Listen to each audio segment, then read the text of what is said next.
So we shall now go on to Dr. Padmaja Kumari, who's a consultant retina and vitreous services at LVPI Hyderabad, a prolific surgeon, and she is going to talk on newer OCT markers and OCT angiography in diabetic retinopathy. Look forward to hearing you, doctor. Are my slides visible? Yes. Yeah. Okay. Hello, everyone. At the outset, I would like to thank Dr. Chitra Ramurthy and ARC AOS for giving me this opportunity. I would be discussing the role of OCT biomarkers, newer, and OCT angiography in diabetic retinopathy. Biomarkers are useful in detection of early disease, predicting the severity of disease, to monitor the role of therapeutic interventions, and also to prognosticate visual recovery. OCT biomarkers in DME, my earlier speakers may have stressed upon very nicely, but we can probably even classify as a negative and positive in relation to the visual acuity correlation. So it is important to look, very important whenever we see these biomarkers in the OCT, multiple exist. So it is important to look at the central 1 millimeter subfoveal zone, and that is where it most important for the visual acuity correlation.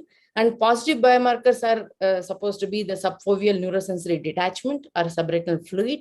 Then bridging retinal processes, they were supposed, as discussed earlier, it was like a vertical Muller cells, which can actually allow the transmission of visual impulses to photoreceptors, and a favorable biomarker. And increased basal choroidal thickness, suggesting that there is a lower degree of choroidal ischemia, is supposed to be also another favorable biomarker. So just don't look at only retina, but also in the choroid. Negative biomarkers like tractional element, like trot posterior halide membranes, drill, cysts in outer nuclear layer, especially if the cysts are large, more than 200 microns, they indicate the chronicity. And various necklaces have been very nicely elucidated by Mallika. So all those indicate chronicity and also poorer prognostic factor.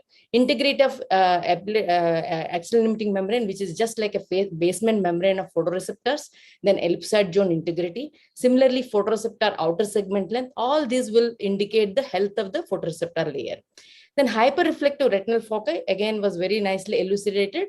And these hyperreflective foci, especially if they're getting accumulated, as you see these cases, if you see more in the outer layer, they indicate again the chronicity.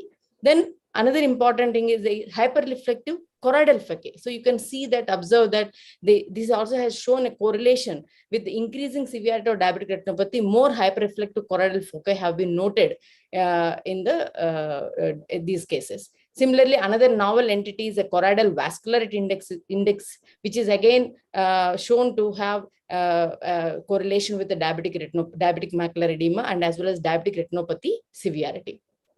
So when we just look at OCT, we see multiple biomarkers actually exist. Here, if you see, both the patients showed good anatomical response after anti-VEGF injection, but with different visual outcomes. So one can see presence of drill and hyperreflective retinal foci, and also choroidal foci, and a possible traction element, which is responsible for the negative visual outcome in this given scenario. Similarly, this example also shows again a poor visual recovery, as there is a disruption of external limiting membrane and photoreceptors prior to the treatment. And even though there is a clinical resolution of the thickening of macula after the treatment with anti-VEGF injections. So this picture shows an example of patient with intact external limiting membrane with intact photoreceptor layer, shows good response with good visual recovery following anti-VEGF injections. Then one can see a favorable biomarker like subretinal fluid and also bridging retinal processes. And in this case, this patient at the baseline had very deranged diabetic profile and uncontrolled hypertension. Post-systemic control at 1 month showed good anatomical and visual outcomes without any intravitreal injections, which indicates that diabetes is a systemic disease. Systemic control plays a very huge important role, especially when they come with the baseline deranged profiles. So role of, let us look at now OCTA. Role of OCTA as a diagnostic, differentiation and follow-up tool in various scenarios of DR will be presented. So OCT angiography is a promising non-invasive modality for dialysis visualization of retinal and choroidal circulation. So normal OCTA can be divided into 4 levels: superficial, deep, outer retina, and choriocapillaris level. So conventional FFA cannot image radial peripapillary loops, and also it cannot segment deep capillary networks, whereas ACTA can image and segment all layers of retinal vasculature without any dye injection. So let us look at examples of area of interest in diabetic retinopathy. ACTA has an advantage of accurate foveal avascular delineation in comparison to FFA in view of absence of dye leakage. Ischemic changes, perifoveal capillary dropouts, all can be analyzed both quantitatively and qualitatively on ACTA. So another novel biomarker based on ACTA is what we discussed previously as a hyperreflective retinal foci in the OCT can be actually detected as a suspended scattering particles in motion in the ACTA. And these suspended, these SSPM actually has been also shown actually to reduce with both time and as well as treatment as we treat these cases. And as they completely resolve, they may clinically appear as actually as a hard exudate. ACTA is again superior tool in measuring ischemia on both superficial and deep capillary plexus as shown here. And here one can see significant macular ischemia that is detected by ACTA in a patient with type 1 diabetes mellitus. And new vessels on the disc actually can be seen more clearly in the vitreous phase of the slab of the ACTA. And one can actually detect subtle neovascularization of the disc. For example, on the fundus picture, there is only a slight neovascularization. In FFA, you can see leakage corresponding to NVD, but in ACTA, it not only can tell you the extent as well as the depth of the NVD very clearly. And this is a pregnant lady with a wispy NVD, which can be detected on ACTA without an invasive investigation like FFA. ACTA is useful in detection of NV and as well as capillary non-perfusion more clearly and the extent. Disc collaterals can show some leakage on FFA and can be confusing to differentiate from NVD, whereas ACTA, these disc collaterals can be seen as a radial loop-like vessels, and they'll be more better seen in the RPC slab, whereas NVD will be seen more in the vitreous slab, clearly seen in vitreous slab. ACTA is also very useful follow-up tool. Here one can see the regression of NVD after anti-VEGF and PRP.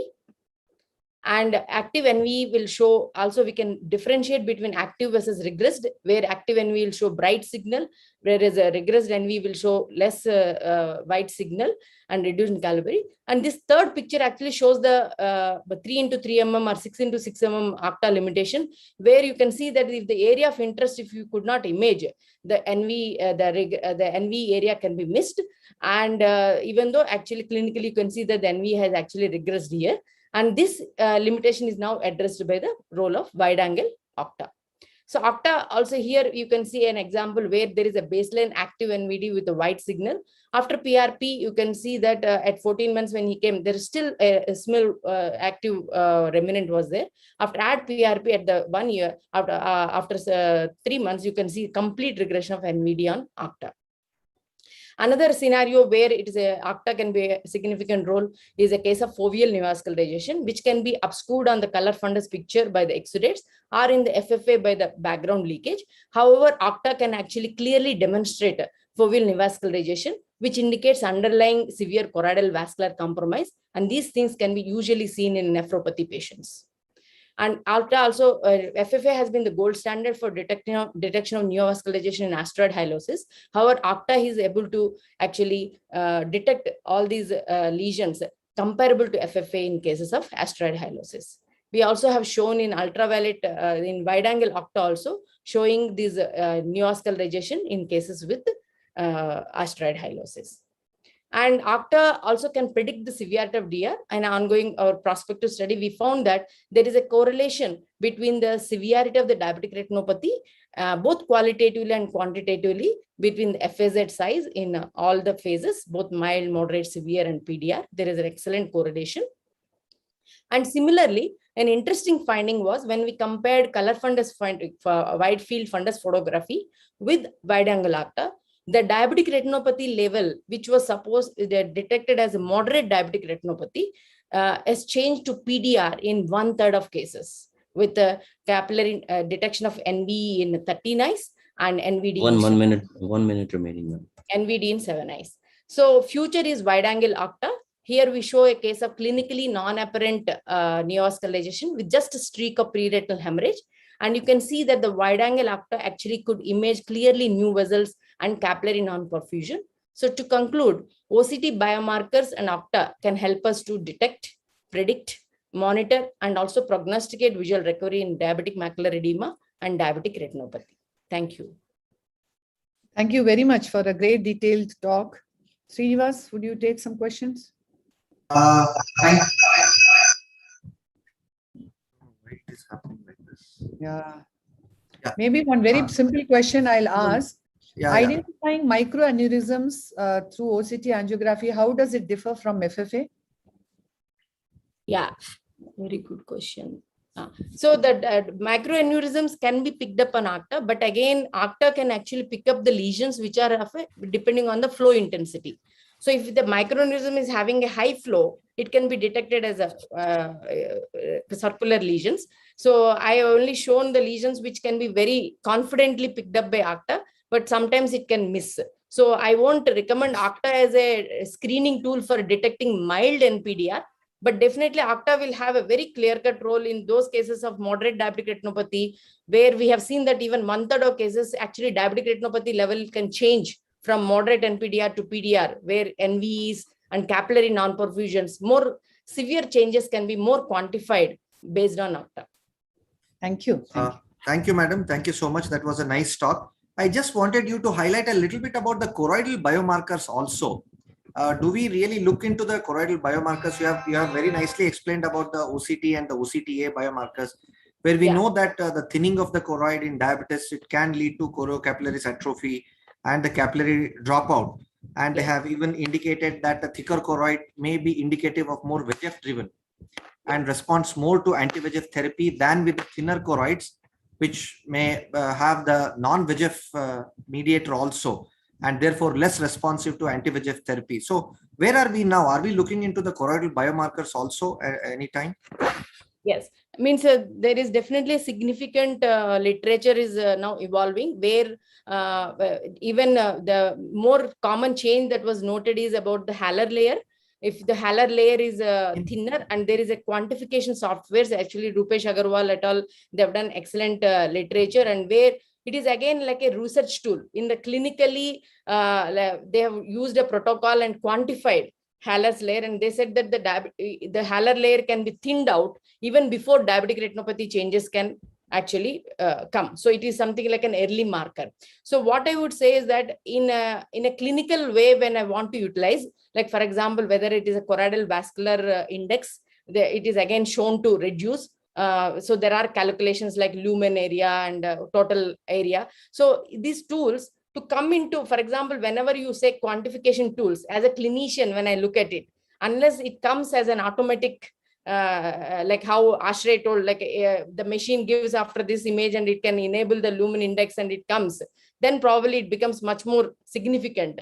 Otherwise, definitely choroid is a very much interest area. As I said, the choroidal thickness is something definitely we can look at it, baseline choroidal thickness and how it is responding. So if there is a basal choroidal thickness is more, they are supposed to have more good response for your anti-VEGF prognostic factors. I agree, madam. Unni sir, anything you want to add?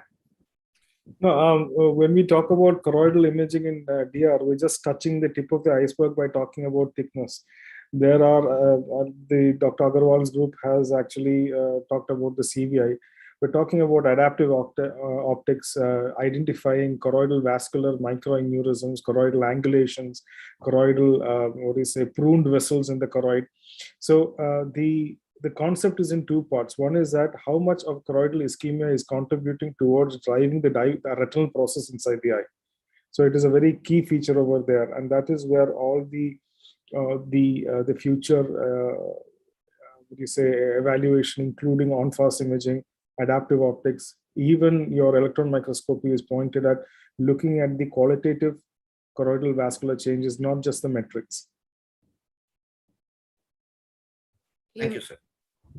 Yeah, if I may just add one point, Padmaja mentioned that, it's not as important in, the milder stages, and perhaps it's a greater use in documenting, at least for the same. I agree with that completely. I think that's it. But, going forward, we are now kind of obsessed with, AI detection in diabetic retinopathy.